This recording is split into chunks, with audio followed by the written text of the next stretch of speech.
The Book of Joshua. Joshua chapter 1. After the death of Moses, the servant of the Lord said to Joshua, son of Nun, Moses' assistant, Moses, my servant, is dead. Now then, you and all these people, get ready to cross the river Jordan into the land I am about to give to them, to the Israelites. I will give you every place where you set your foot, as I promised Moses. Your territory will extend from the desert to Lebanon, and from the great river, the Euphrates, all the Hittite country, to the Mediterranean Sea in the west. No one will be able to stand against you all the days of your life. As I was with Moses, so I will be with you. I will never leave you nor forsake you. Be strong and courageous, because you will lead these people to inherit the land I swore to their ancestors to give them.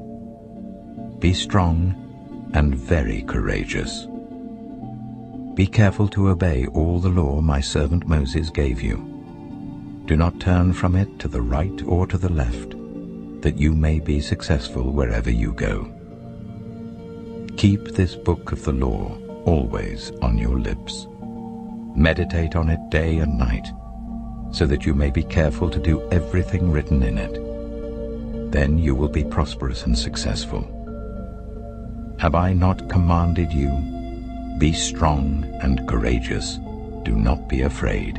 Do not be discouraged, for the Lord your God will be with you wherever you go. So Joshua ordered the officers of the people, go through the camp and tell the people, get your provisions ready. 3 days from now you will cross the Jordan here to go in and take possession of the land the Lord your God is giving you for your own. But to the Reubenites, the Gadites, and the half-tribe of Manasseh, Joshua said, remember the command that Moses the servant of the Lord gave you after he said, the Lord your God will give you rest by giving you this land. Your wives, your children, and your livestock may stay in the land that Moses gave you east of the Jordan, but all your fighting men, ready for battle, must cross over ahead of your fellow Israelites. You are to help them until the Lord gives them rest, as he has done for you, and until they too have taken possession of the land that the Lord your God is giving them. After that, you may go back and occupy your own land, which Moses, the servant of the Lord, gave you east of the Jordan, towards the sunrise. Then they answered Joshua, whatever you have commanded us we will do, and wherever you send us we will go. Just as we fully obeyed Moses, so we will obey you. Only may the Lord your God be with you, as he was with Moses. Whoever rebels against your word and does not obey it, whatever you may command them will be put to death. Only be strong and courageous. Joshua chapter 2. Then Joshua son of Nun secretly sent 2 spies from Shittim. Go, look over the land, he said, especially Jericho. So they went and entered the house of a prostitute named Rahab and stayed there. The king of Jericho was told, look, some of the Israelites have come here tonight to spy out the land. So the king of Jericho sent this message to Rahab, bring out the men who came to you and entered your house, because they have come to spy out the whole land. But the woman had taken the 2 men and hidden them. She said, yes, the men came to me, but I did not know where they had come from. At dusk, when it was time to close the city gate, they left. I don't know which way they went. Go after them quickly. You may catch up with them. But she had taken them up to the roof and hidden them under the stalks of flax she had laid out on the roof. So the men set out in pursuit of the spies on the road that leads to the fords of the Jordan, and as soon as the pursuers had gone out, the gate was shut. Before the spies lay down for the night, she went up on the roof and said to them, I know that the Lord has given this land to you, and that a great fear of you has fallen on us, so that all who live in this country are melting in fear because of you. We have heard how the Lord dried up the water of the Red Sea for you when you came out of Egypt, and what you did to Sihon and Og, the 2 kings of the Amorites east of the Jordan, whom you completely destroyed. When we heard of it, our hearts sank, and everyone's courage failed because of you, for the Lord your God is God in heaven above and on the earth below. Now then, please swear to me by the Lord that you will show kindness to my family, because I have shown kindness to you. Give me a sure sign that you will spare the lives of my father and mother, my brothers and sisters, and all who belong to them, and that you will save us from death. Our lives for your lives, the men assured her. If you don't tell what we are doing, we will treat you kindly and faithfully when the Lord gives us the land. So she let them down by a rope through the window, for the house she lived in was part of the city wall. She said to them, "Go to the hills so that the pursuers will not find you. Hide yourselves there for 3 days until they return, and then go on your way." Now the men had said to her, "This oath you made us swear will not be binding on us unless, when we enter the land, you have tied this scarlet cord in the window through which you let us down, and unless you have brought your father and mother, your brothers, and all your family into your house. If any of them go outside your house into the street, their blood will be on their own heads. We will not be responsible. As for those who are in the house with you, their blood will be on our head if a hand is laid on them. But if you tell what we are doing, we will be released from the oath you made us swear." "Agreed," she replied. "Let it be as you say." So she sent them away, and they departed, and she tied the scarlet cord in the window. When they left, they went into the hills and stayed there 3 days, until the pursuers had searched all along the road and returned without finding them. Then the 2 men started back. They went down out of the hills, forded the river, and came to Joshua, son of Nun, and told him everything that had happened to them. They said to Joshua, "The Lord has surely given the whole land into our hands. All the people are melting in fear because of us." Joshua chapter 3. Early in the morning, Joshua and all the Israelites set out from Shittim and went to the Jordan, where they camped before crossing over. After 3 days, the officers went throughout the camp giving orders to the people. "When you see the Ark of the Covenant of the Lord your God and the Levitical priests carrying it, you are to move out from your positions and follow it. Then you will know which way to go, since you have never been this way before. But keep a distance of about 2,000 cubits between you and the ark. Do not go near it." Joshua told the people, "Consecrate yourselves, for tomorrow the Lord will do amazing things among you."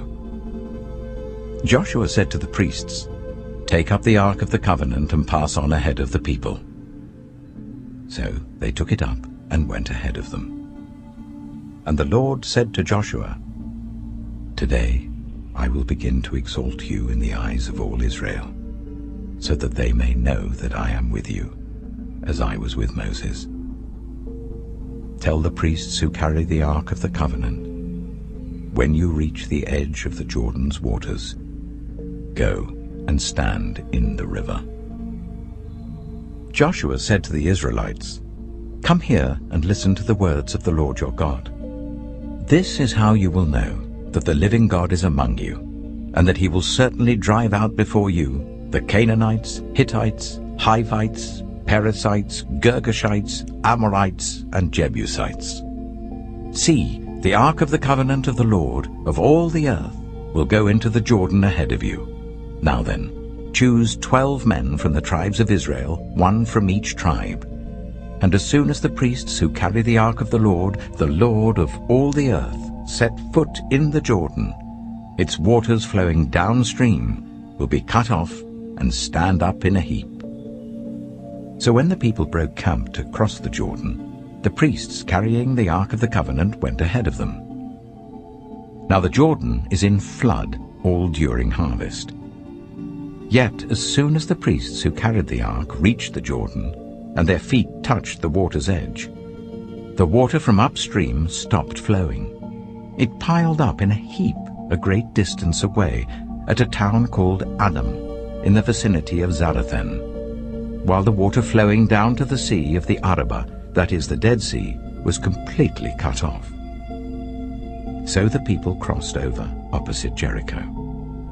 The priests who carried the Ark of the Covenant of the Lord stopped in the middle of the Jordan and stood on dry ground, while all Israel passed by until the whole nation had completed the crossing on dry ground. Joshua chapter 4. When the whole nation had finished crossing the Jordan, the Lord said to Joshua, "Choose 12 men from among the people, 1 from each tribe, and tell them to take up 12 stones from the middle of the Jordan, from right where the priests are standing, and carry them over with you and put them down at the place where you stay tonight." So Joshua called together the 12 men he had appointed from the Israelites, 1 from each tribe, and said to them, "Go over before the ark of the Lord your God into the middle of the Jordan. Each of you is to take up a stone on his shoulder according to the number of the tribes of the Israelites, to serve as a sign among you. In the future, when your children ask you, 'What do these stones mean?' tell them that the flow of the Jordan was cut off before the Ark of the Covenant of the Lord. When it crossed the Jordan, the waters of the Jordan were cut off. These stones are to be a memorial to the people of Israel forever." So the Israelites did as Joshua commanded them. They took 12 stones from the middle of the Jordan according to the number of the tribes of the Israelites, as the Lord had told Joshua, and they carried them over with them to their camp where they put them down. Joshua set up the 12 stones that had been in the middle of the Jordan at the spot where the priests who carried the Ark of the Covenant had stood, and they are there to this day. Now the priests who carried the ark remained standing in the middle of the Jordan until everything the Lord had commanded Joshua was done by the people, just as Moses had directed Joshua. The people hurried over, and as soon as all of them had crossed, the ark of the Lord and the priests came to the other side while the people watched. The men of Reuben, Gad, and the half-tribe of Manasseh crossed over, ready for battle, in front of the Israelites, as Moses had directed them. About 40,000 armed for battle crossed over before the Lord to the plains of Jericho for war. That day the Lord exalted Joshua in the sight of all Israel, and they stood in awe of him all the days of his life, just as they had stood in awe of Moses. Then the Lord said to Joshua, "Command the priests carrying the Ark of the Covenant law to come up out of the Jordan." So Joshua commanded the priests, "Come up out of the Jordan." And the priests came up out of the river carrying the Ark of the Covenant of the Lord. No sooner had they set their feet on the dry ground than the waters of the Jordan returned to their place and ran in flood as before. On the 10th day of the first month, the people went up from the Jordan and camped at Gilgal on the eastern border of Jericho. And Joshua set up at Gilgal the 12 stones they had taken out of the Jordan. He said to the Israelites, "In the future, when your descendants ask their parents, 'What do these stones mean?' tell them, 'Israel crossed the Jordan on dry ground.' For the Lord your God dried up the Jordan before you until you had crossed over. The Lord your God did to the Jordan what he had done to the Red Sea, when he dried it up before us until we had crossed over. He did this so that all the peoples of the earth might know that the hand of the Lord is powerful, and so that you might always fear the Lord your God." Joshua chapter 5.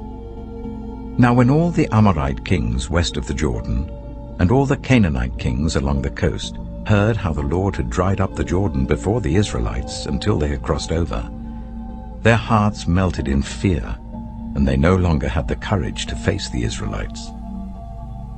At that time, the Lord said to Joshua, "Make flint knives and circumcise the Israelites again."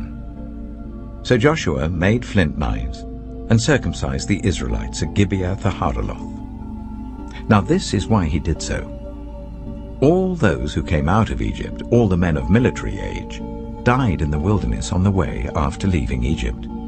All the people that came out had been circumcised, but all the people born in the wilderness during the journey from Egypt had not.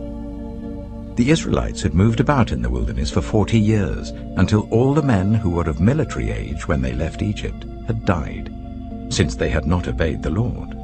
For the Lord had sworn to them that they would not see the land that he had solemnly promised their ancestors to give us, a land flowing with milk and honey. So he raised up their sons in their place, and these were the ones Joshua circumcised. They were still uncircumcised because they had not been circumcised on the way. And after the whole nation had been circumcised, they remained where they were in camp until they were healed. Then the Lord said to Joshua, "Today I have rolled away the reproach of Egypt from you." So the place has been called Gilgal to this day. On the evening of the 14th day of the month, while camped at Gilgal on the plains of Jericho, the Israelites celebrated the Passover. The day after the Passover, that very day, they ate some of the produce of the land, unleavened bread and roasted grain. The manna stopped the day after they ate this food from the land.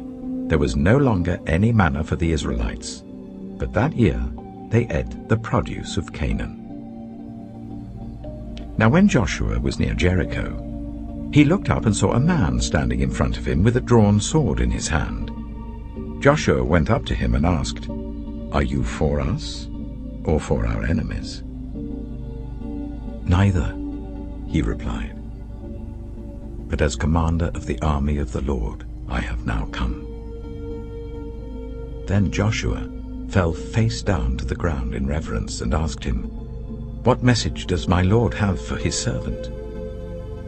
The commander of the Lord's army replied, "Take off your sandals, for the place where you are standing is holy."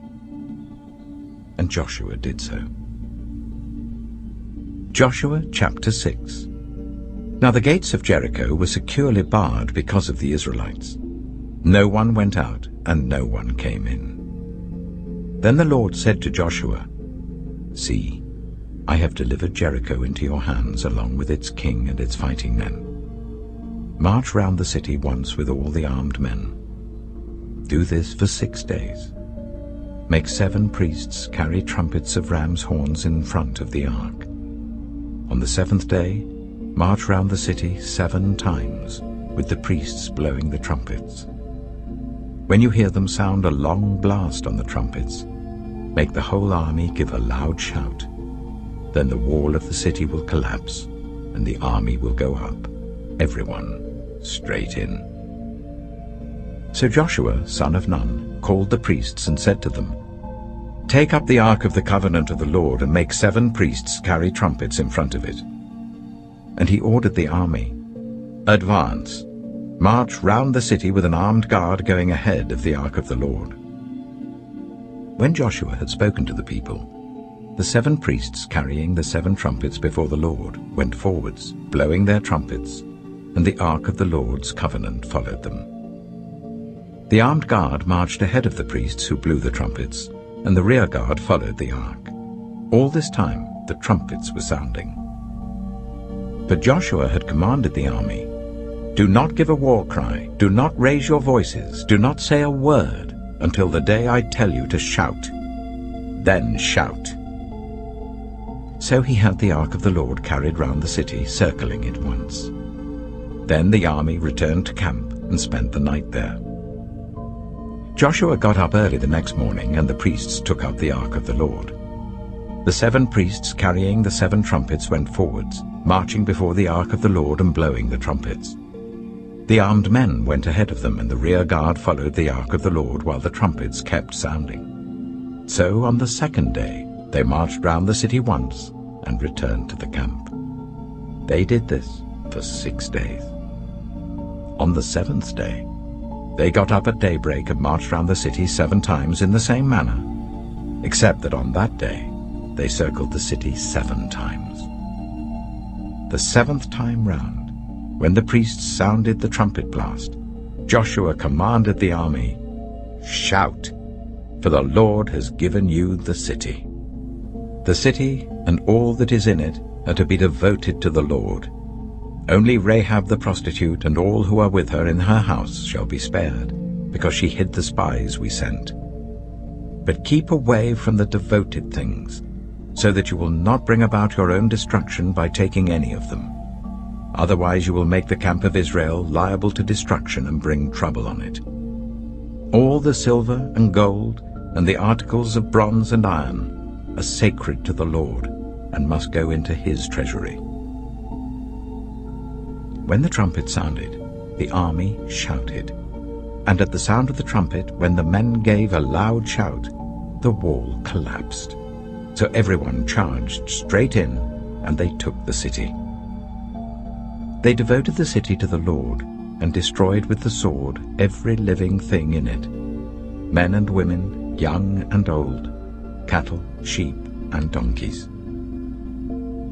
Joshua said to the 2 men who had spied out the land, "Go into the prostitute's house and bring her out, and all who belong to her, in accordance with your oath to her." So the young men who had done the spying went in and brought out Rahab, her father and mother, her brothers and sisters, and all who belonged to her. They brought out her entire family and put them in a place outside the camp of Israel. Then they burned the whole city and everything in it, but they put the silver and gold and the articles of bronze and iron into the treasury of the Lord's house. But Joshua spared Rahab the prostitute, with her family and all who belonged to her, because she hid the men Joshua had sent as spies to Jericho. And she lives among the Israelites to this day. At that time Joshua pronounced this solemn oath: "Cursed before the Lord is the one who undertakes to rebuild this city, Jericho. At the cost of his firstborn son he will lay its foundations. At the cost of his youngest he will set up its gates." So the Lord was with Joshua, and his fame spread throughout the land. Joshua chapter 7. But the Israelites were unfaithful in regard to the devoted things. Achan, son of Carmi, the son of Zimri, the son of Zerah, of the tribe of Judah, took some of them. So the Lord's anger burned against Israel. Now Joshua sent men from Jericho to Ai, which is near Beth-aven, to the east of Bethel, and told them, "Go up and spy out the region." So the men went up and spied out Ai. When they returned to Joshua, they said, "Not all the army will have to go up against Ai. Send 2,000 or 3,000 men to take it, and do not weary the whole army, for only a few people live there." So about 3,000 went up. But they were routed by the men of Ai, who killed about 36 of them. They chased the Israelites from the city gate as far as the stone quarries, and struck them down on the slopes. At this, the hearts of the people melted in fear and became like water. Then Joshua tore his clothes and fell face down to the ground before the ark of the Lord, remaining there till evening. The elders of Israel did the same and sprinkled dust on their heads. And Joshua said, "Alas, sovereign Lord, why did you ever bring this people across the Jordan to deliver us into the hands of the Amorites to destroy us? If only we had been content to stay on the other side of the Jordan. Pardon your servant, Lord. What can I say now that Israel has been routed by its enemies? The Canaanites and the other people of the country will hear about this, and they will surround us and wipe out our name from the earth. What then will you do for your own great name?" The Lord said to Joshua, "Stand up. What are you doing down on your face? Israel has sinned. They have violated my covenant which I commanded them to keep. They have taken some of the devoted things. They have stolen, they have lied, they have put them with their own possessions. That is why the Israelites cannot stand against their enemies. They turn their backs and run, because they have been made liable to destruction. I will not be with you any more, unless you destroy whatever among you is devoted to destruction. Go, consecrate the people. Tell them, consecrate yourselves in preparation for tomorrow. For this is what the Lord, the God of Israel, says. There are devoted things among you, Israel. You cannot stand against your enemies until you remove them. In the morning, present yourselves tribe by tribe. The tribe that the Lord chooses shall come forward, clan by clan. The clan that the Lord chooses shall come forward, family by family. And the family that the Lord chooses shall come forward, man by man. Whoever is caught with the devoted things shall be destroyed by fire, along with all that belongs to him. He has violated the covenant of the Lord and has done an outrageous thing in Israel. Early the next morning, Joshua made Israel come forward by tribes, and Judah was chosen. The clans of Judah came forward, and the Zeorites were chosen.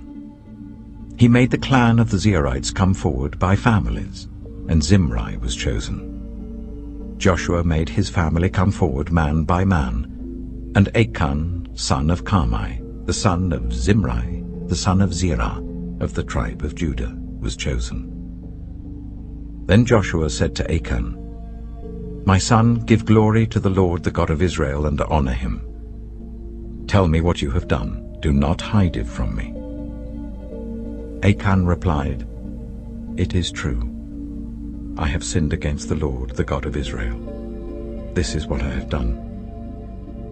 When I saw in the plunder a beautiful robe from Babylonia, 200 shekels of silver and a bar of gold weighing 50 shekels, I coveted them and took them. They are hidden in the ground inside my tent with the silver underneath." So Joshua sent messengers, and they ran to the tent, and there it was, hidden in his tent with the silver underneath. They took the things from the tent, brought them to Joshua and all the Israelites, and spread them out before the Lord. Then Joshua, together with all Israel, took Achan, son of Zerah, the silver, the robe, the gold bar, his sons and daughters, his cattle, donkeys and sheep, his tent, and all that he had, to the valley of Achor. Joshua said, "Why have you brought this trouble on us? The Lord will bring trouble on you today." Then all Israel stoned him, and after they had stoned the rest, they burned them. Over Achan they heaped up a large pile of rocks, which remains to this day. Then the Lord turned from his fierce anger. Therefore that place has been called the Valley of Achor ever since. Joshua chapter 8. Then the Lord said to Joshua, "Do not be afraid, do not be discouraged. Take the whole army with you and go up and attack Ai. For I have delivered into your hands the king of Ai, his people, his city, and his land. You shall do to Ai and its king as you did to Jericho and its king, except that you may carry off their plunder and livestock for yourselves. Set an ambush behind the city." So Joshua and the whole army moved out to attack Ai. He chose 30,000 of his best fighting men and sent them out at night, with these orders. "Listen carefully. You are to set an ambush behind the city. Don't go very far from it. All of you be on the alert. I and all those with me will advance on the city, and when the men come out against us, as they did before, we will flee from them. They will pursue us until we have lured them away from the city, for they will say, 'They are running away from us as they did before.' So when we flee from them, you are to rise up from ambush and take the city. The Lord your God will give it into your hand. When you have taken the city, set it on fire. Do what the Lord has commanded. See to it. You have my orders." Then Joshua sent them off, and they went to the place of ambush and lay in wait between Bethel and Ai, to the west of Ai, But Joshua spent that night with the people. Early the next morning, Joshua mustered his army, and he and the leaders of Israel marched before them to Ai.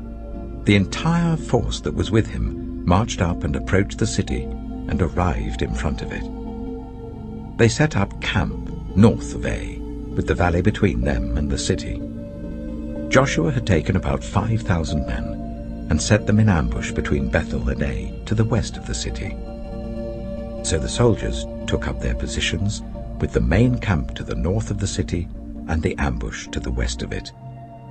That night Joshua went into the valley. When the king of Ai saw this, he and all the men of the city hurried out early in the morning to meet Israel in battle at a certain place overlooking the Arabah.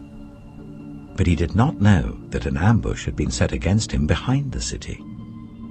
Joshua and all Israel let themselves be driven back before them, and they fled towards the wilderness. All the men of Ai were called to pursue them, and they pursued Joshua and were lured away from the city. Not a man remained in Ai or Bethel who did not go after Israel. They left the city open and went in pursuit of Israel. Then the Lord said to Joshua, "Hold out towards Ai the javelin that is in your hand, for into your hand I will deliver the city." So Joshua held out towards the city the javelin that was in his hand.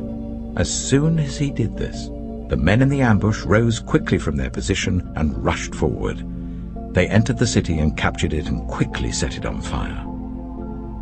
The men of Ai looked back and saw the smoke of the city rising up into the sky, but they had no chance to escape in any direction.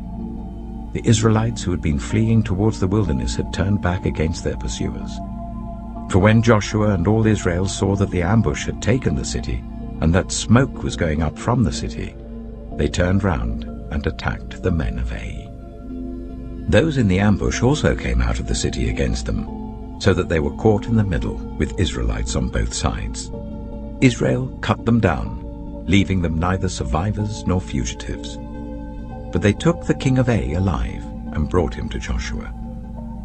When Israel had finished killing all the men of Ai in the fields and in the wilderness where they had chased them, and when every one of them had been put to the sword, all the Israelites returned to Ai and killed those who were in it.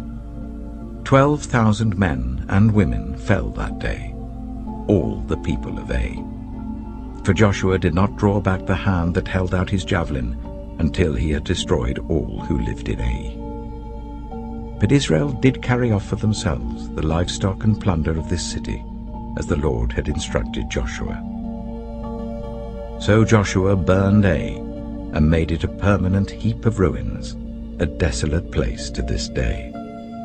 He impaled the body of the king of Ai on a pole and left it there until evening. At sunset, Joshua ordered them to take the body from the pole and throw it down at the entrance of the city gate.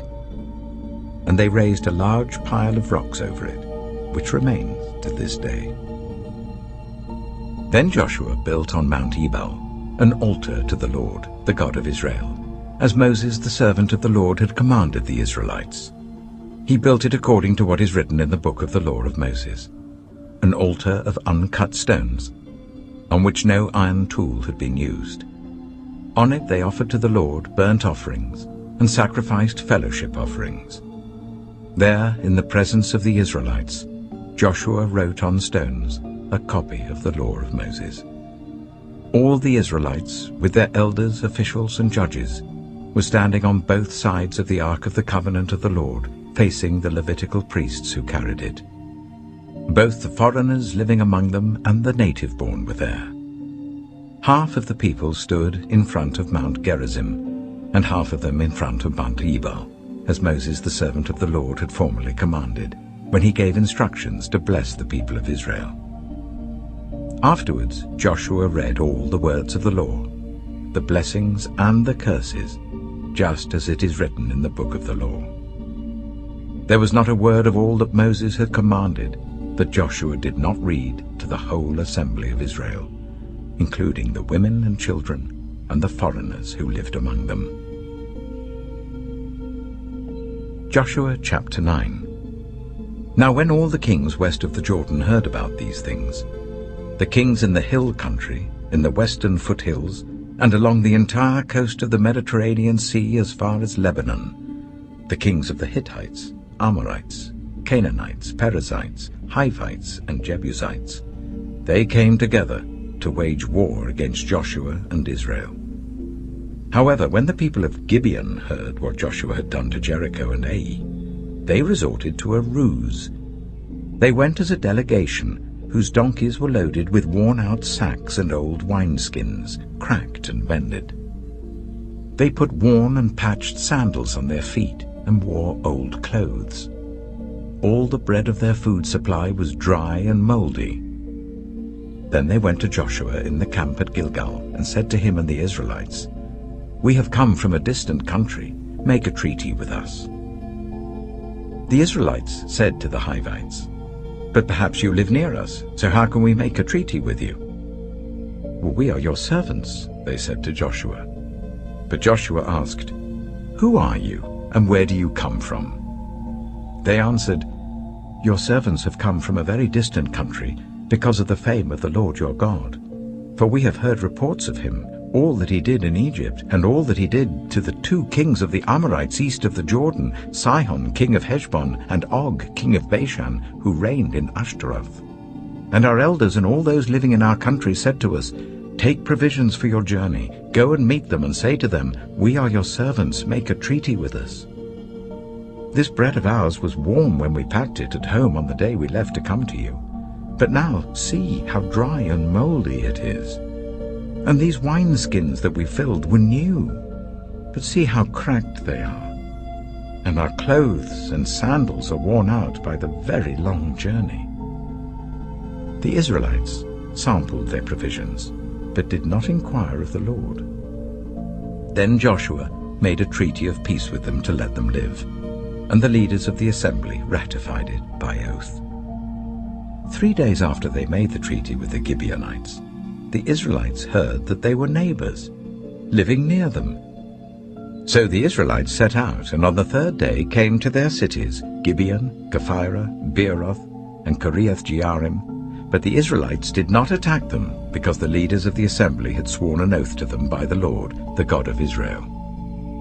The whole assembly grumbled against the leaders, but all the leaders answered, "We have given them our oath by the Lord, the God of Israel, and we cannot touch them now. This is what we will do to them. We will let them live, so that God's wrath will not fall on us for breaking the oath we swore to them." They continued, "Let them live, but let them be woodcutters and water carriers in the service of the whole assembly." So the leaders' promise to them was kept. Then Joshua summoned the Gibeonites and said, "Why did you deceive us by saying, 'We live a long way from you,' while actually you live near us? You are now under a curse. You will never be released from service as woodcutters and water carriers for the house of my God." They answered Joshua, "Your servants were clearly told how the Lord your God had commanded his servant Moses to give you the whole land and to wipe out all its inhabitants from before you. So we feared for our lives because of you, and that is why we did this. We are now in your hands. Do to us whatever seems good and right to you." So Joshua saved them from the Israelites, and they did not kill them. That day he made the Gibeonites woodcutters and water carriers for the assembly, to provide for the needs of the altar of the Lord at the place the Lord would choose. And that is what they are to this day. Joshua chapter 10. Now Adonai-Zedek, king of Jerusalem, heard that Joshua had taken Ai and totally destroyed it, doing to Ai and its king as he had done to Jericho and its king, and that the people of Gibeon had made a treaty of peace with Israel and had become their allies. He and his people were very much alarmed at this, because Gibeon was an important city, like one of the royal cities. It was larger than Ai, and all its men were good fighters.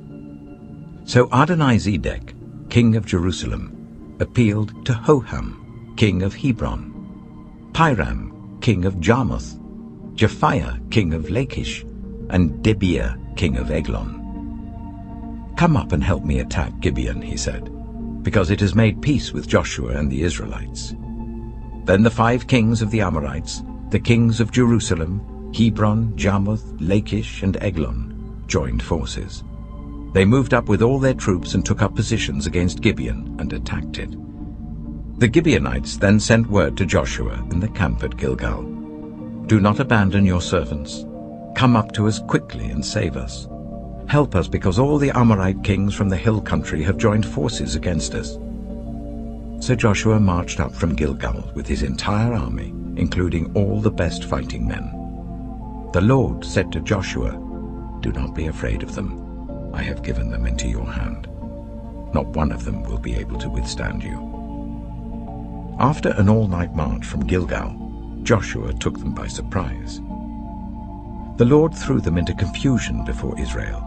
So Joshua and the Israelites defeated them completely at Gibeon. Israel pursued them all along the road going up to Beth-horon, and cut them down all the way to Azekah and Makkedah.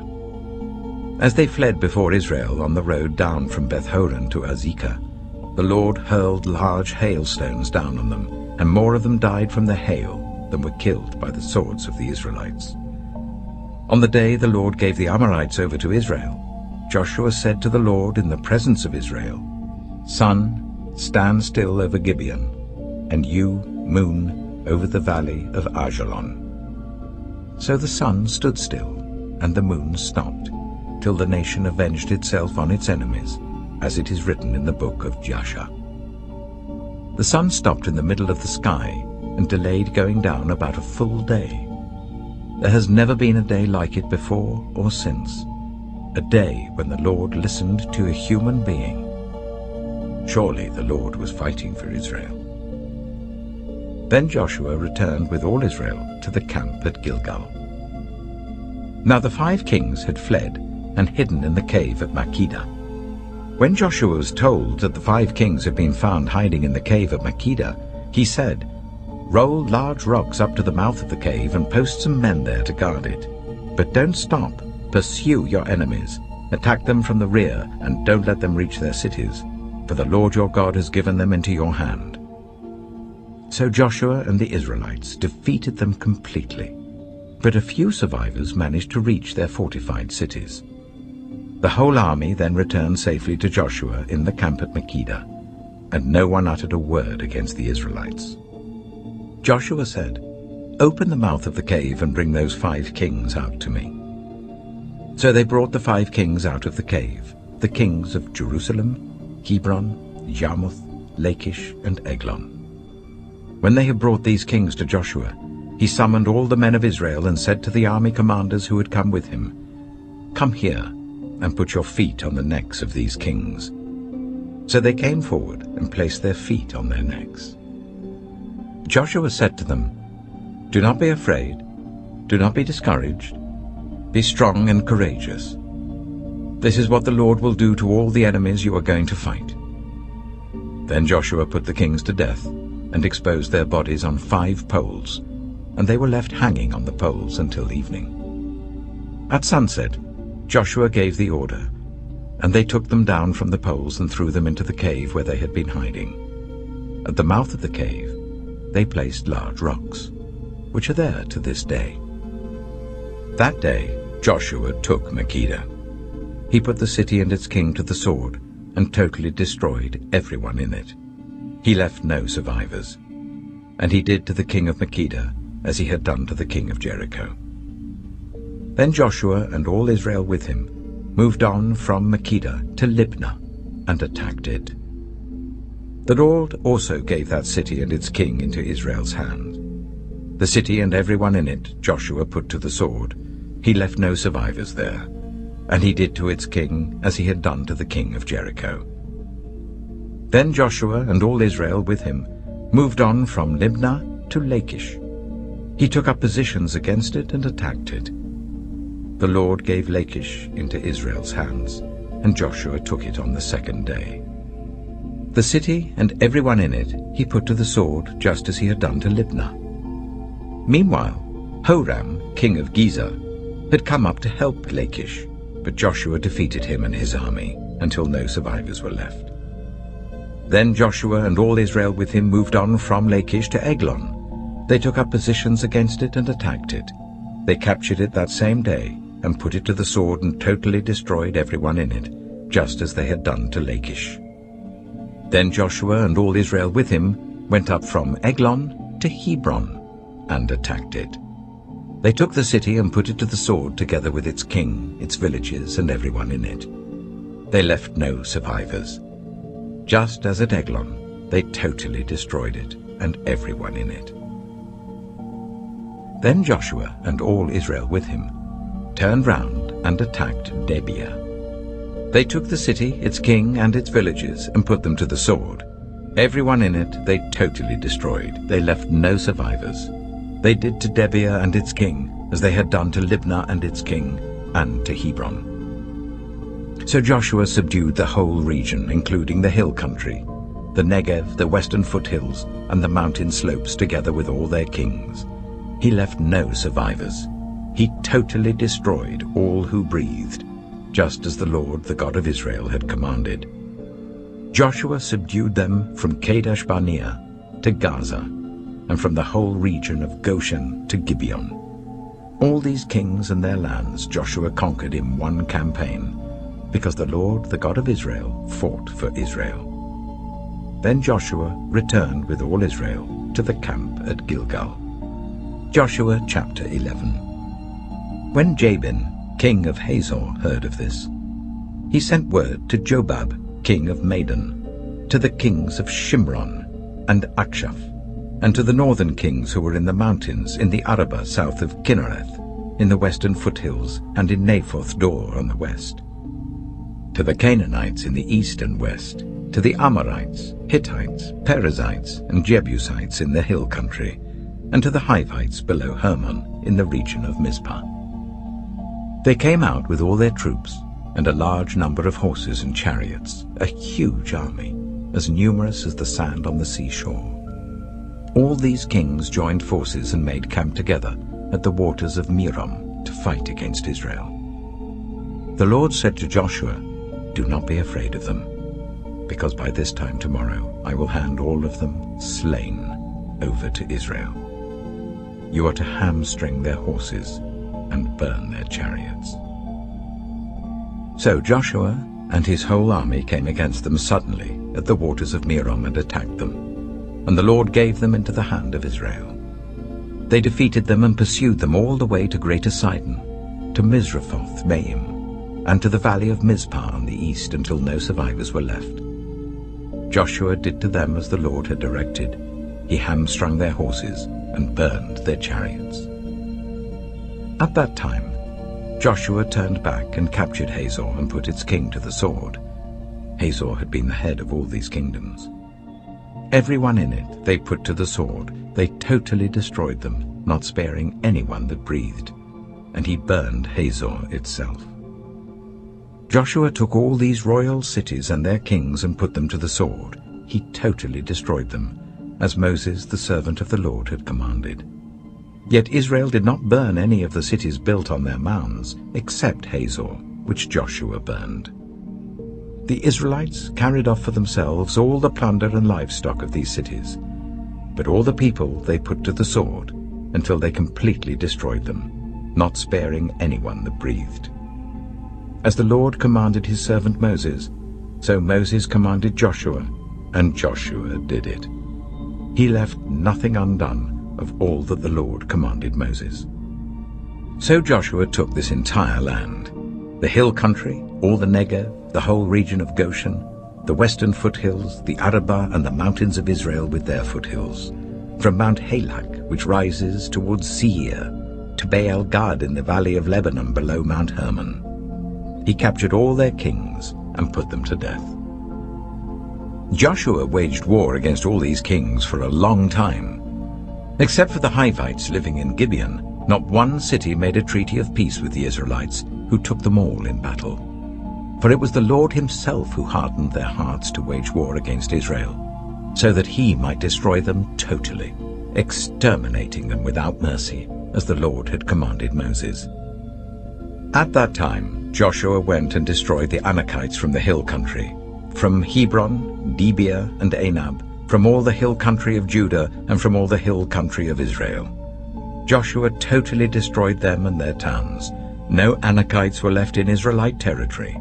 Only in Gaza, Gath, and Ashdod did any survive. So Joshua took the entire land, just as the Lord had directed Moses, and he gave it as an inheritance to Israel, according to their tribal divisions. Then the land had rest from war.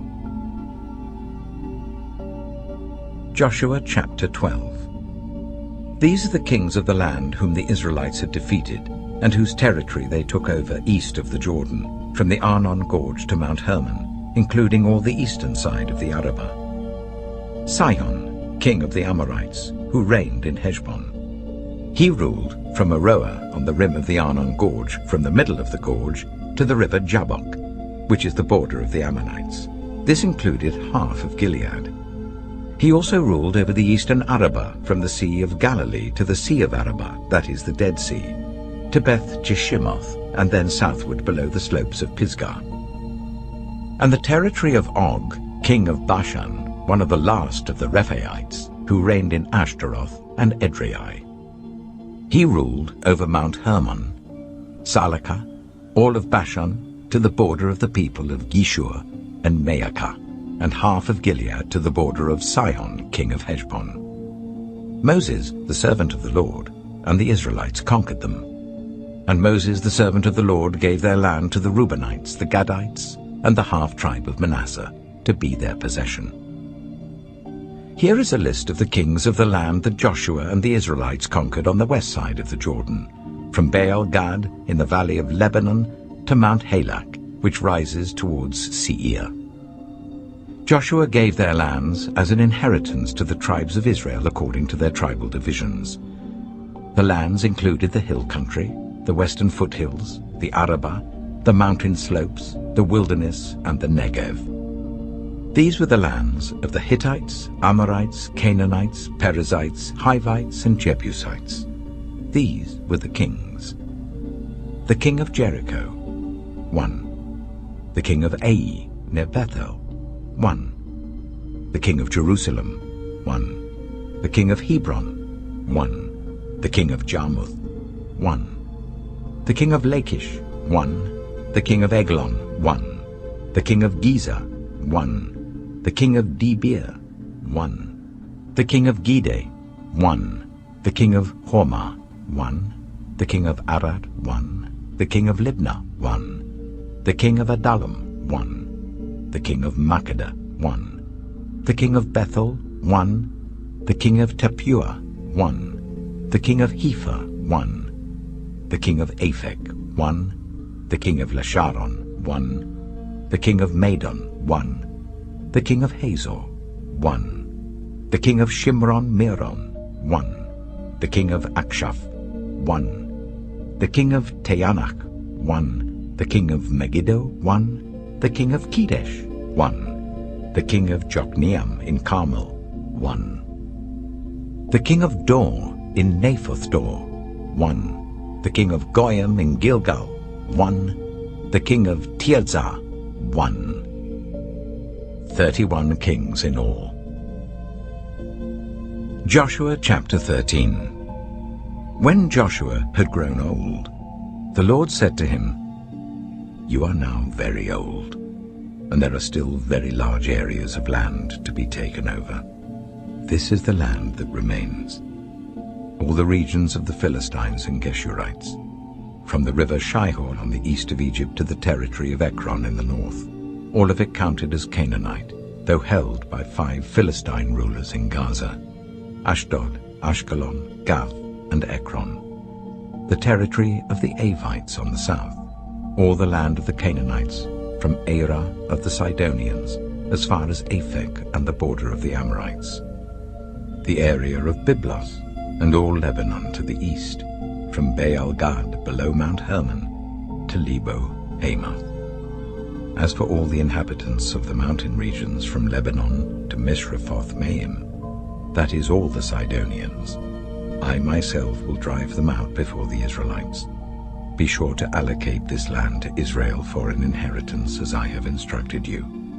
and divide it as an inheritance among the 9 tribes and half of the tribe of Manasseh. The other half of Manasseh, the Reubenites and the Gadites, had received the inheritance that Moses had given them east of the Jordan, as he, the servant of the Lord, had assigned it to them.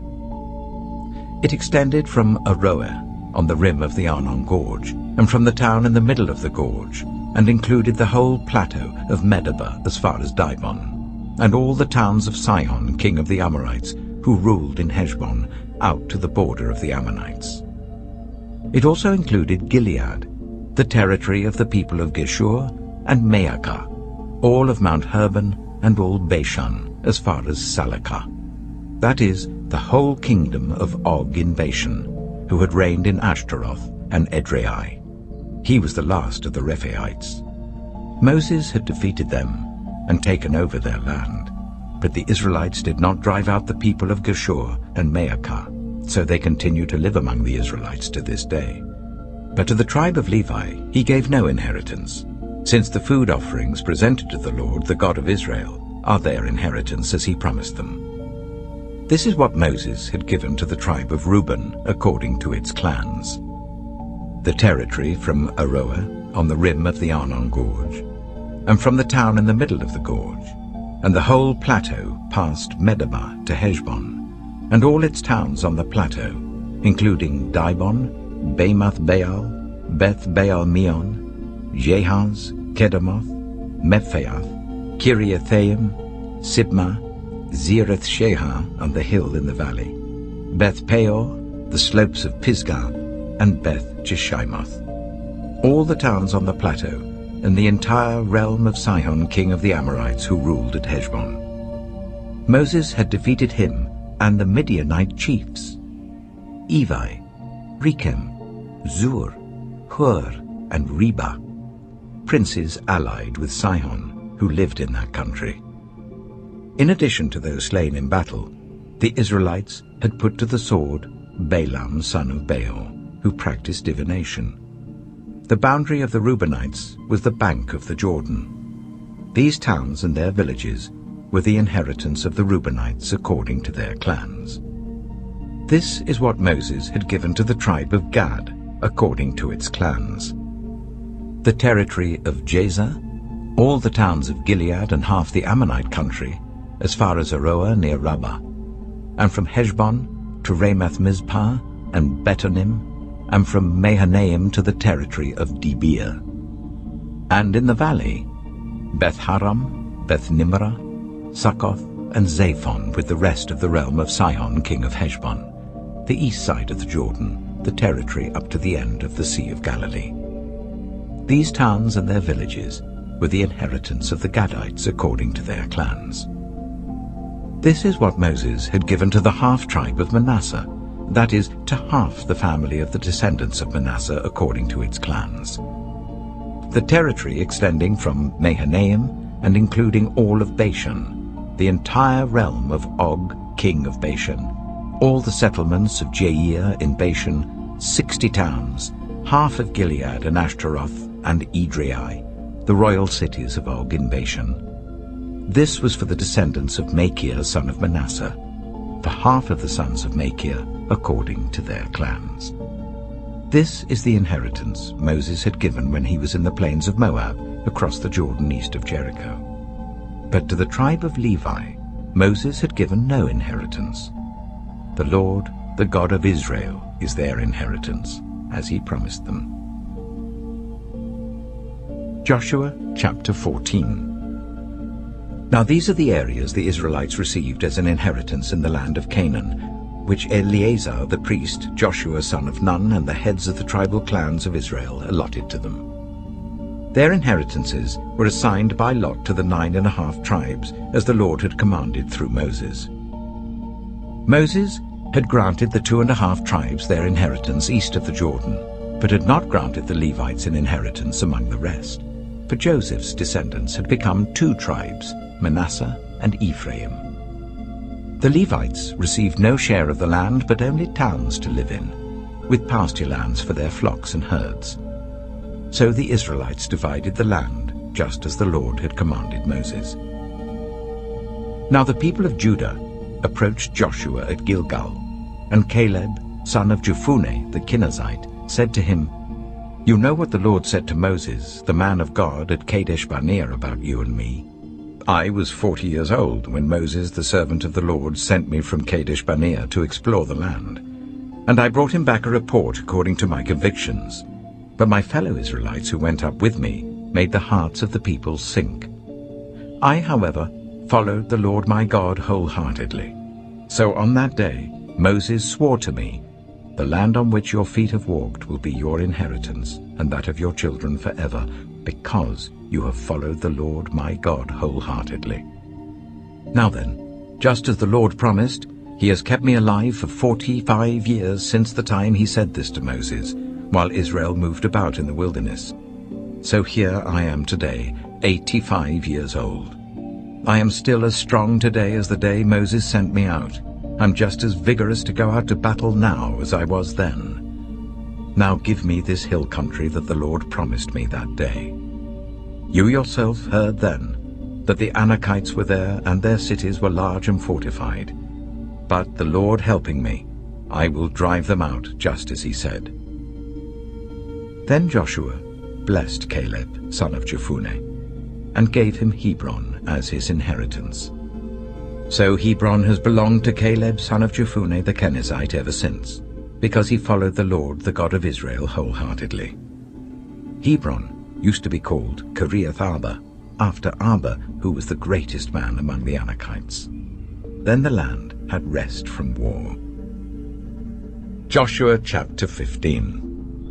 The land allotted to the tribe of Judah, according to its clans, extended down to the territory of Edom, to the desert of Zin in the extreme south. Their southern boundary started from the bay at the southern end of the Dead Sea, crossed south of Scorpion Pass, continued on to Zin, and went over to the south of Kadesh Barnea. Then it ran past Hezron, up to Adar, and curved round to Karka. It then passed along to Azmon and joined the Wadi of Egypt, ending at the Mediterranean Sea.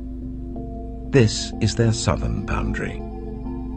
The eastern boundary is the Dead Sea, as far as the mouth of the Jordan.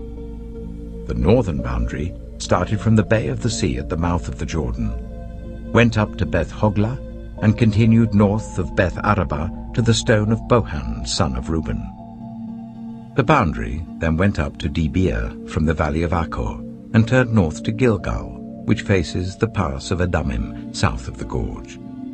It continued along to the waters of En-Shemesh, and came out at En-Rogel. Then it ran up the valley of Ben Hinnom, along the southern slope of the Jebusite city, that is, Jerusalem. From there it climbed to the top of the hill west of the Hinnom valley, at the northern end of the valley of Rephaim.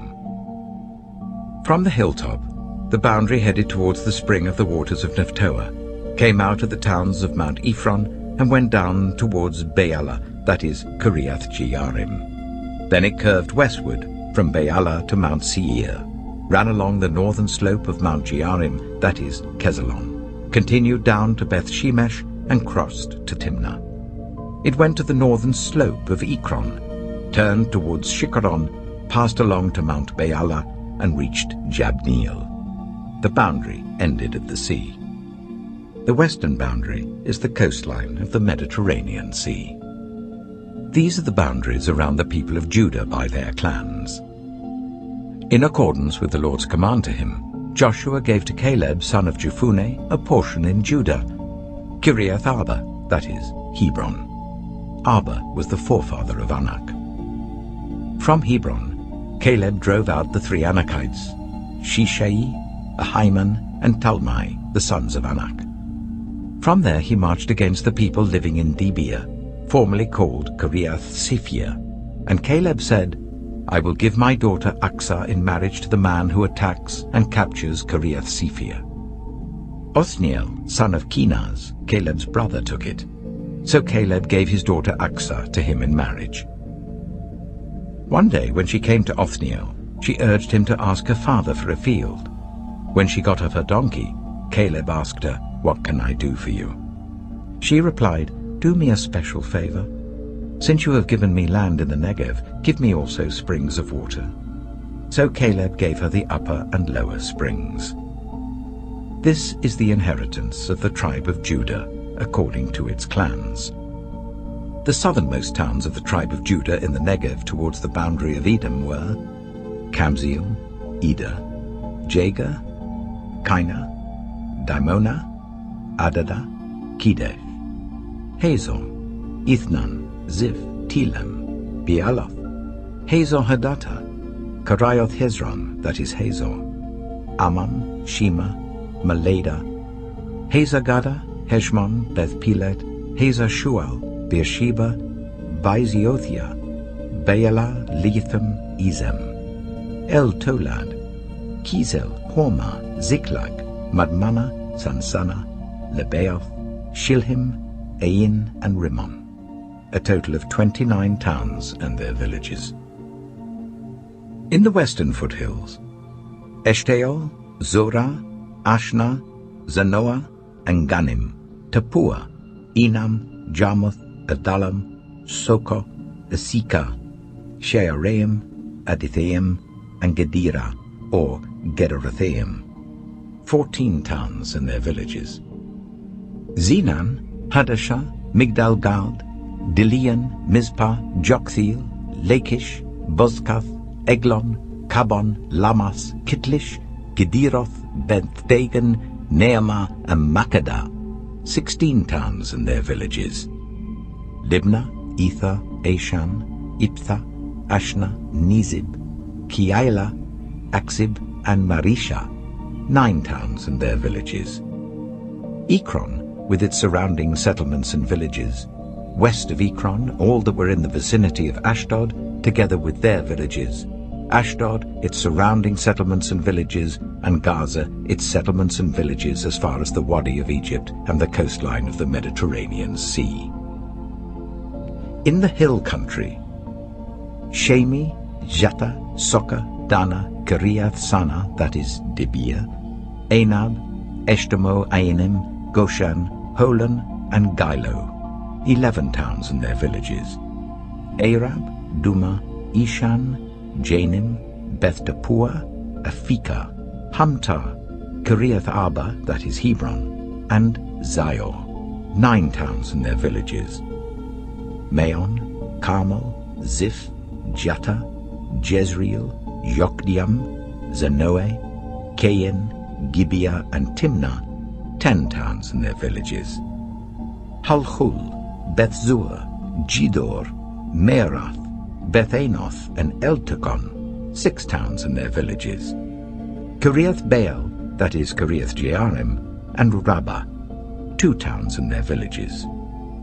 In the wilderness, Beth Araba, Midin, Sikika, Nibshan, the city of Salt, and En-Gedi, 6 towns and their villages.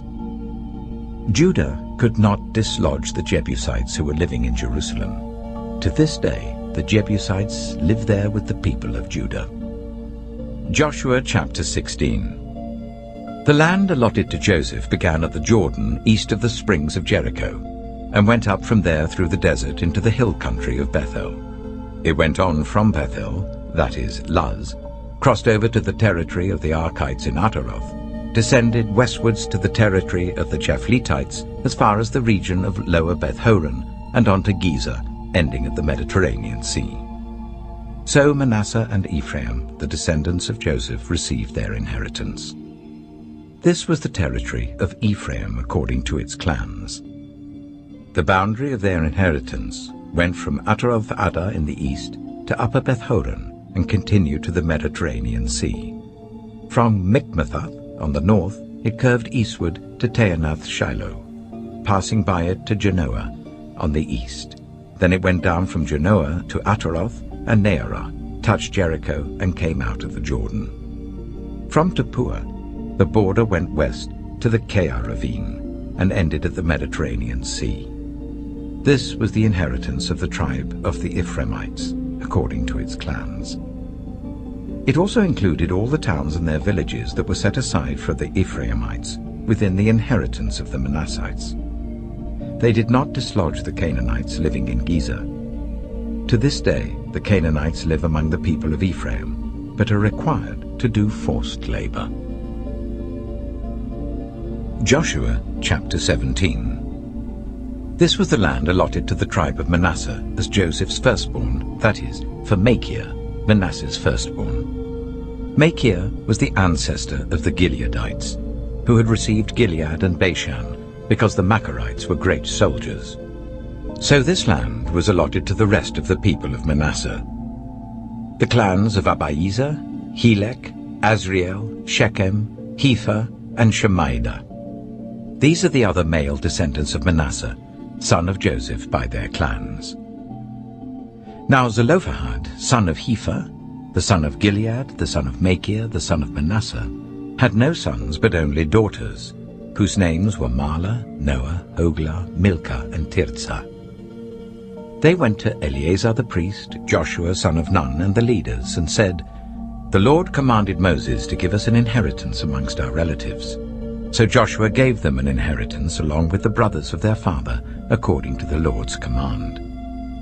Manasseh's share consisted of 10 tracts of land, besides Gilead and Bashan east of the Jordan, because the daughters of the tribe of Manasseh received an inheritance among the sons. The land of Gilead belonged to the rest of the descendants of Manasseh. The territory of Manasseh extended from Asher to Michmethath east of Shechem. The boundary ran southward from there to include the people living at En-Tappuah. Manasseh had the land of Tappuah, but Tappuah itself on the boundary of Manasseh belonged to the Ephraimites. Then the boundary continued south to the Cana ravine. There were towns belonging to Ephraim lying among the towns of Manasseh, but the boundary of Manasseh was the northern side of the ravine and ended at the Mediterranean Sea. On the south, the land belonged to Ephraim, on the north to Manasseh. The territory of Manasseh reached the Mediterranean Sea and bordered Asher on the north and Issachar on the east. Within Issachar and Asher, Manasseh also had Bethshan, Ibleam, and the people of Dor, Endor, Taanach, and Megiddo, together with their surrounding settlements. The third in the list is Naphoth. Yet the Manassites were not able to occupy these towns, for the Canaanites were determined to live in that region. However, when the Israelites grew stronger, they subjected the Canaanites to forced labor, but did not drive them out completely. The people of Joseph said to Joshua, "Why have you allotted us only one portion of land and one share for an inheritance? We are a numerous people, and the Lord has blessed us abundantly." "If you are so numerous," Joshua answered, "and if the hill country of Ephraim is too small for you, go up into the forest and clear land for yourselves, there in the land of the Perizzites and Rephaites." The people of Joseph replied, "The hill country is not enough for us, and all the Canaanites who live in the plain have chariots fitted with iron, both those in Bethshan and its settlements and those in the valley of Jezreel." But Joshua said to the tribes of Joseph, to Ephraim and Manasseh, "You are numerous and very powerful. You will have not only one portion of land allotted to you, but the forested hill country as well. Clear it, and its farthest limits will be yours.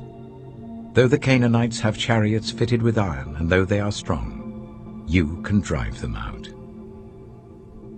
Joshua chapter 18. The whole assembly of the Israelites gathered at Shiloh and set up the tent of meeting there. The country was brought under their control, but there were still 7 Israelite tribes who had not yet received their inheritance. So Joshua said to the Israelites, "How long will you wait before you begin to take possession of the land that the Lord, the God of your ancestors, has given you? Appoint 3 men from each tribe. I will send them out to make a survey of the land and to write a description of it according to the inheritance of each. Then they will return to me. You are to divide the land into 7 parts. Judah is to remain in its territory on the south, and the tribes of Joseph in their territory on the north. After you have written descriptions of the 7 parts of the land, bring them here to me, and I will cast lots for you in the presence of the Lord our God. The Levites, however, do not get a portion among you, because the priestly service of the Lord is their inheritance. And Gad, Reuben, and the half-tribe of Manasseh have already received their inheritance on the east side of the Jordan. Moses, the servant of the Lord, gave it to them. As the men started on their way to map out the land, Joshua instructed them, "Go and make a survey of the land and write a description of it. Then return to me, and I will cast lots for you here at Shiloh in the presence of the Lord." So the men left and went through the land. They wrote its description on a scroll, town by town, in 7 parts, and returned to Joshua in the camp at Shiloh. Joshua then cast lots for them in Shiloh in the presence of the Lord, and there he distributed the land to the Israelites according to their tribal divisions. The first lot came up for the tribe of Benjamin according to its clans. Their allotted territory lay between the tribes of Judah and Joseph. On the north side, their boundary began at the Jordan, passed the northern slope of Jericho, and headed west into the hill country, coming out at the wilderness of Beth-aven. From there it crossed to the south slope of Luz, that is Bethel, and went down to Ataroth-addar, on the hill south of Lower Beth-horon. From the hill facing Beth-horon on the south, the boundary turned south along the western side, and came out at Kiriath-baal, that is Kiriath-jearim, a town of the people of Judah. This was the western side. The southern side began at the outskirts of Kiriath-jearim on the west, and the boundary came out at the spring of the waters of Nephtoah. The boundary went down to the foot of the hill facing the valley of Ben-Hinnom, north of the valley of Rephaim. It continued down the Hinnom valley along the southern slope of the Jebusite city, and so to En-rogel. It then curved north, went to En-shemesh, continued to Geliloth, which faces the pass of Adumim, and ran down to the stone of Bohan son of Reuben. It continued to the northern slope of Beth-arabah, and on down into the Arabah. It then went to the northern slope of Beth-hoglah, and came out at the northern bay of the Dead Sea, at the mouth of the Jordan in the south. This was the southern boundary. The Jordan formed the boundary on the eastern side. These were the boundaries that marked out the inheritance of the clans of Benjamin on all sides.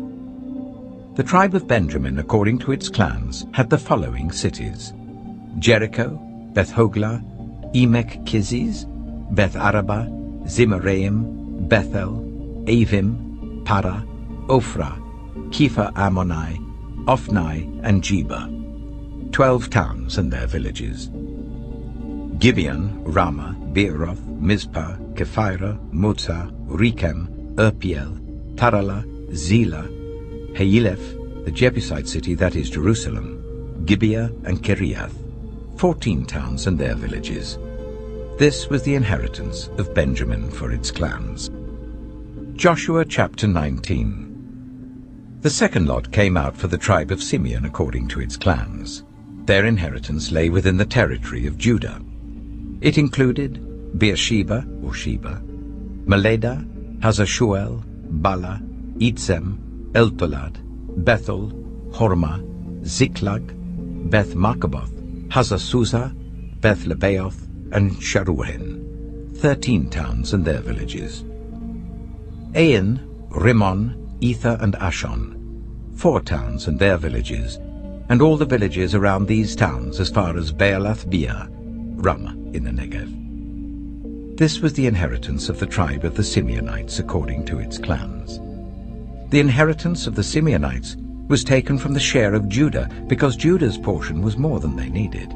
So the Simeonites received their inheritance within the territory of Judah.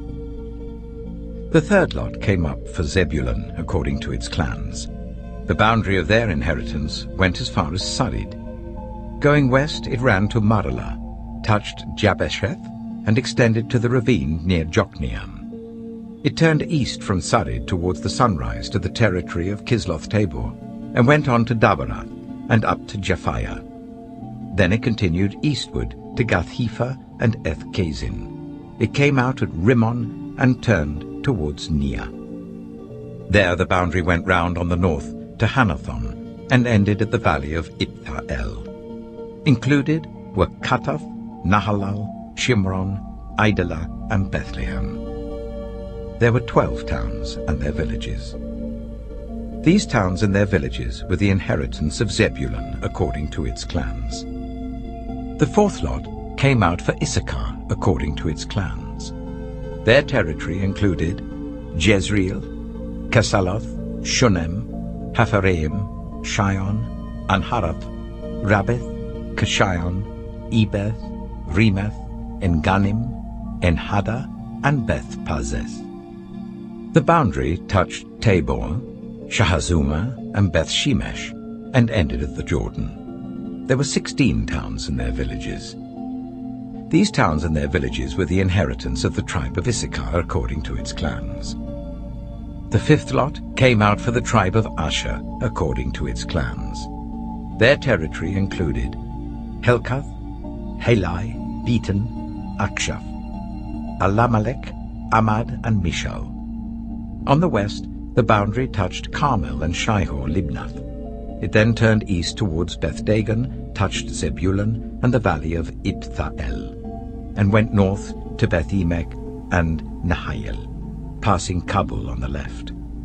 It went to Abdon, Rehob, Hammon, and Kana, as far as Greater Sidon.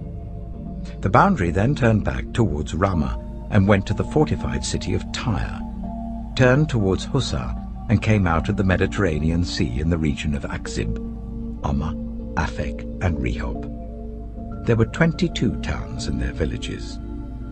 These towns and their villages were the inheritance of the tribe of Asher according to its clans. The sixth lot came out for Naphtali according to its clans. Their boundary went from Heleph and the large tree Zeananim, passing Adami Nekeb and Jabneel to Lakam, and ending at the Jordan. The boundary ran west through Aznoth Tabor and came out at Hukkok. It touched Zebulun on the south, Asher on the west, and the Jordan on the east.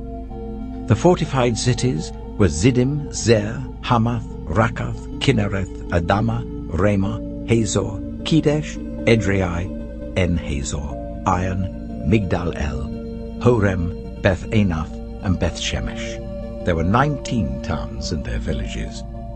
These towns and their villages were the inheritance of the tribe of Naphtali according to its clans. The seventh lot came out for the tribe of Dan according to its clans. The territory of their inheritance included Zorah, Eshtaol, Shemesh, Shealabin, Ajalon, Ithla, Elon, Timnah, Ekron, Elteke, Gibbethon, Baalath, Jehud, Bene-Berak, Gath-Rimmon, Mijakon, and Rakon, with the area facing Joppa. When the territory of the Danites was lost to them, they went up and attacked Lishem, took it, put it to the sword, and occupied it. They settled in Lishem and named it Dan after their ancestor. These towns and their villages were the inheritance of the tribe of Dan according to its clans. When they had finished dividing the land into its allotted portions, the Israelites gave Joshua son of Nun an inheritance among them, as the Lord had commanded. They gave him the town he asked for, Timnath-Serah, in the hill country of Ephraim, and he built up the town and settled there. These are the territories that Eleazar the priest, Joshua son of Nun, and the heads of the tribal clans of Israel assigned by lot at Shiloh in the presence of the Lord at the entrance to the tent of meeting. And so they finished dividing the land. Joshua chapter 20. Then the Lord said to Joshua, "Tell the Israelites to designate the cities of refuge, as I instructed you through Moses, so that anyone who kills a person accidentally and unintentionally may flee there and find protection from the avenger of blood. When they flee to one of these cities, they are to stand in the entrance of the city gate and state their case before the elders of that city. Then the elders are to admit the fugitive into their city and provide a place to live among them. If the avenger of blood comes in pursuit, the elders must not surrender the fugitive, because the fugitive killed their neighbor unintentionally and without malice aforethought. They are to stay in that city until they have stood trial before the assembly, and until the death of the high priest who is serving at that time. Then they may go back to their own home in the town from which they fled." So they set apart Kedesh in Galilee in the hill country of Naphtali, Shechem in the hill country of Ephraim, and Kiriath Arba, that is Hebron, in the hill country of Judah. East of the Jordan, on the other side from Jericho, they designated Bezer in the wilderness on the plateau in the tribe of Reuben, Ramoth in Gilead in the tribe of Gad, and Golan in Bashan in the tribe of Manasseh. Any of the Israelites or any foreigner residing among them who killed someone accidentally could flee to these designated cities and not be killed by the avenger of blood prior to standing trial before the assembly. Joshua chapter 21. Now the family heads of the Levites approached Eleazar the priest, Joshua son of Nun, and the heads of the other tribal families of Israel at Shiloh in Canaan, and said to them, "The Lord commanded through Moses that you give us towns to live in with pasture lands for our livestock." So, as the Lord had commanded, the Israelites gave the Levites the following towns and pasture lands out of their own inheritance. The first lot came out for the Kohathites according to their clans. The Levites, who were descendants of Aaron the priest, were allotted 13 towns from the tribes of Judah, Simeon, and Benjamin. The rest of Kohath's descendants were allotted 10 towns from the clans of the tribes of Ephraim, Dan, and half of Manasseh. The descendants of Gershon were allotted 13 towns from the clans of the tribes of Issachar, Asher, Naphtali, and the half-tribe of Manasseh in Bashan. The descendants of Merari, according to their clans, received 12 towns from the tribes of Reuben, Gad, and Zebulun.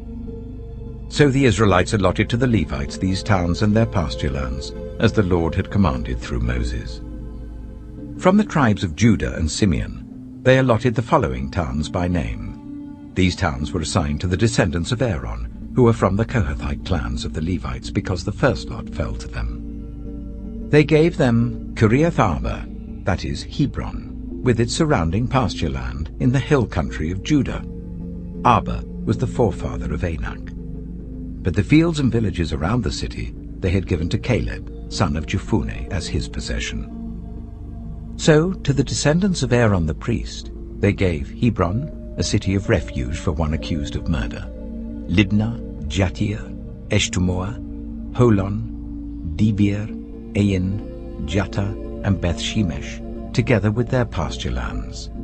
9 towns from these 2 tribes. And from the tribe of Benjamin they gave them Gibeon, Jeba, Anathoth, and Almon, together with their pasture lands, 4 towns. The total number of towns for the priests, the descendants of Aaron, came to 13, together with their pasture lands. The rest of the Kohathite clans of the Levites were allotted towns from the tribe of Ephraim. In the hill country of Ephraim they were given Shechem, a city of refuge for one accused of murder, and Giza, Kibzaim, and Beth-horon, together with their pasture lands, 4 towns. Also, from the tribe of Dan they received Eltekeh, Gibbethon, Ajalon, and Gathrimmon, together with their pasture lands, 4 towns. From half the tribe of Manasseh they received Taanach and Gathrimmon, together with their pasture lands, 2 towns. All these 10 towns and their pasture lands were given to the rest of the Kohathite clans. The Levite clans of the Gershonites were given, from the half-tribe of Manasseh, Golan in Bashan, a city of refuge for one accused of murder, and Be-eshtaroth, together with their pasture lands, 2 towns. From the tribe of Issachar, Kishion, Daberath, Jarmuth, and En-ganim, together with their pasture lands, 4 towns. From the tribe of Asher, Mishal, Abdon, Helkath, and Rehob, together with their pasture lands, 4 towns. From the tribe of Naphtali, Kedesh in Galilee, a city of refuge for one accused of murder, Hamoth-dor and Kartan, together with their pasture lands, 3 towns. The total number of towns of the Gershonite clans came to 13, together with their pasture lands.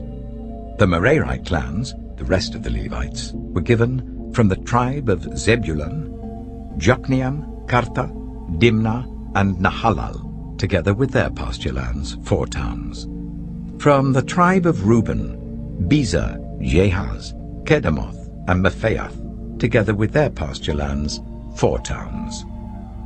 From the tribe of Gad, Ramoth in Gilead, a city of refuge for one accused of murder, Mahanaim, Heshbon, and Jazer, together with their pasture lands, 4 towns in all. The total number of towns allotted to the Merarite clans, who were the rest of the Levites, came to 12. The towns of the Levites in the territory held by the Israelites were 48 in all, together with their pasture lands. Each of these towns had pasture lands surrounding it. This was true for all these towns. So the Lord gave Israel all the land he had sworn to give their ancestors, and they took possession of it and settled there. The Lord gave them rest on every side, just as he had sworn to their ancestors. Not one of their enemies withstood them. The Lord gave all their enemies into their hands. Not one of all the Lord's good promises to Israel failed. Every one was fulfilled.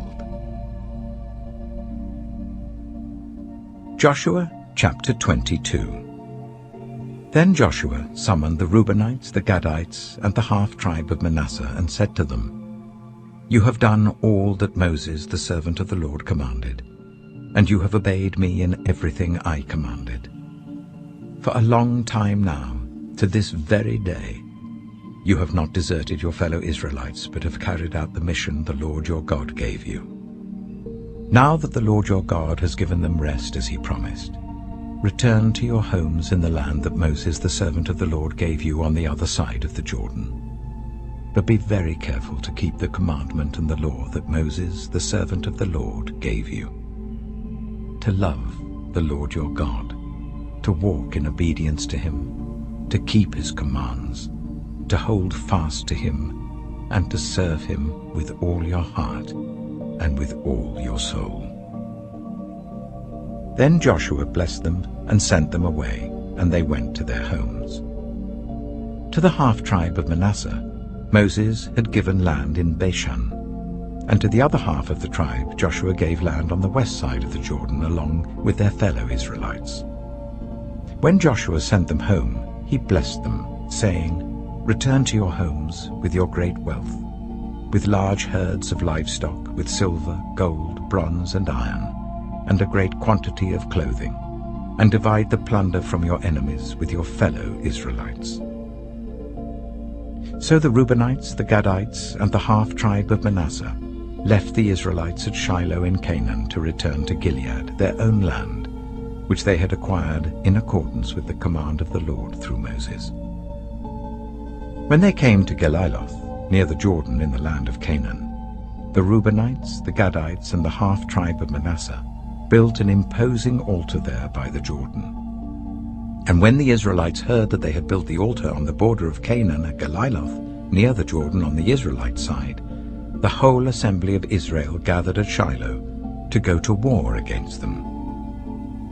So the Israelites sent Phinehas, son of Eleazar the priest, to the land of Gilead, to Reuben, Gad, and the half-tribe of Manasseh. With him they sent 10 of the chief men, one from each of the tribes of Israel, each the head of a family division among the Israelite clans. When they went to Gilead, to Reuben, Gad, and the half-tribe of Manasseh, they said to them, "The whole assembly of the Lord says, 'How could you break faith with the God of Israel like this? How could you turn away from the Lord and build yourselves an altar in rebellion against him now? Was not the sin of Peor enough for us? Up to this very day we have not cleansed ourselves from that sin, even though a plague fell on the community of the Lord. And are you now turning away from the Lord? If you rebel against the Lord today, tomorrow he will be angry with the whole community of Israel. If the land you possess is defiled, come over to the Lord's land, where the Lord's tabernacle stands, and share the land with us. But do not rebel against the Lord or against us by building an altar for yourselves, other than the altar of the Lord our God." When Achan, son of Zerah, was unfaithful in regard to the devoted things, did not wrath come on the whole community of Israel? He was not the only one who died for his sin. Then Reuben, Gad, and the half-tribe of Manasseh replied to the heads of the clans of Israel, "The Mighty One, God the Lord, the Mighty One, God the Lord, He knows. And let Israel know. If this has been in rebellion or disobedience to the Lord, do not spare us this day. If we have built our own altar to turn away from the Lord and to offer burnt offerings and grain offerings, or to sacrifice fellowship offerings on it, may the Lord Himself call us to account. No, we did it for fear that someday your descendants might say to ours, "What do you have to do with the Lord, the God of Israel? The Lord has made the Jordan a boundary between us and you. You Reubenites and Gadites, you have no share in the Lord." So your descendants might cause ours to stop fearing the Lord. That is why we said, "Let us get ready and build an altar," but not for burnt offerings or sacrifices. On the contrary, it is to be a witness between us and you and the generations that follow, that we will worship the Lord at His sanctuary with our burnt offerings, sacrifices, and fellowship offerings. Then in the future your descendants will not be able to say to ours, "You have no share in the Lord." And we said, if they ever say this to us, or to our descendants, we will answer, "Look at the replica of the Lord's altar, which our ancestors built, not for burnt offerings and sacrifices, but as a witness between us and you." Far be it from us to rebel against the Lord and turn away from Him today by building an altar for burnt offerings, grain offerings, and sacrifices, other than the altar of the Lord our God that stands before His tabernacle. When Phinehas the priest and the leaders of the community, the heads of the clans of the Israelites, heard what Reuben, Gad, and Manasseh had to say, they were pleased. And Phinehas, son of Eleazar the priest, said to Reuben, Gad, and Manasseh, "Today we know that the Lord is with us, because you have not been unfaithful to the Lord in this matter. Now you have rescued the Israelites from the Lord's hand." Then Phinehas, son of Eleazar the priest, and the leaders returned to Canaan from their meeting with the Reubenites and Gadites in Gilead, and reported to the Israelites. They were glad to hear the report and praised God, and they talked no more about going to war against them to devastate the country where the Reubenites and the Gadites lived. And the Reubenites and the Gadites gave the altar this name: "A witness between us that the Lord is God." Joshua chapter 23. After a long time had passed, and the Lord had given Israel rest from all their enemies around them, Joshua, by then a very old man, summoned all Israel, their elders, leaders, judges, and officials, and said to them, "I am very old. You yourselves have seen everything the Lord your God has done to all these nations for your sake. It was the Lord your God who fought for you. Remember how I have allotted as an inheritance for your tribes all the land of the nations that remain, the nations I conquered, between the Jordan and the Mediterranean Sea in the west. The Lord your God Himself will push them out for your sake. He will drive them out before you, and you will take possession of their land, as the Lord your God promised you. Be very strong. Be careful to obey all that is written in the book of the law of Moses, without turning aside to the right or to the left. Do not associate with these nations that remain among you. Do not invoke the names of their gods or swear by them. You must not serve them or bow down to them. But you are to hold fast to the Lord your God as you have until now. The Lord has driven out before you great and powerful nations. To this day no one has been able to withstand you. One of you routs 1,000, because the Lord your God fights for you just as He promised. So be very careful to love the Lord your God. But if you turn away and ally yourselves with the survivors of these nations that remain among you, and if you intermarry with them and associate with them, then you may be sure that the Lord your God will no longer drive out these nations before you. Instead, they will become snares and traps for you, whips on your backs and thorns in your eyes, until you perish from this good land which the Lord your God has given you. Now I am about to go the way of all the earth. You know with all your heart and soul that not one of all the good promises the Lord your God gave you has failed. Every promise has been fulfilled. Not one has failed. But just as all the good things the Lord your God has promised you have come to you, so he will bring on you all the evil things he has threatened, until the Lord your God has destroyed you from this good land he has given you.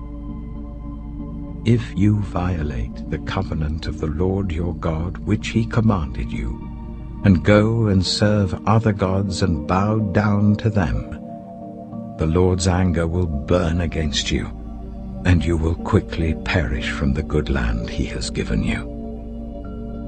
Joshua chapter 24. Then Joshua assembled all the tribes of Israel at Shechem. He summoned the elders, leaders, judges, and officials of Israel, and they presented themselves before God. Joshua said to all the people, "This is what the Lord, the God of Israel, says. Long ago, your ancestors, including Terah, the father of Abraham and Nahor, lived beyond the river Euphrates and worshipped other gods.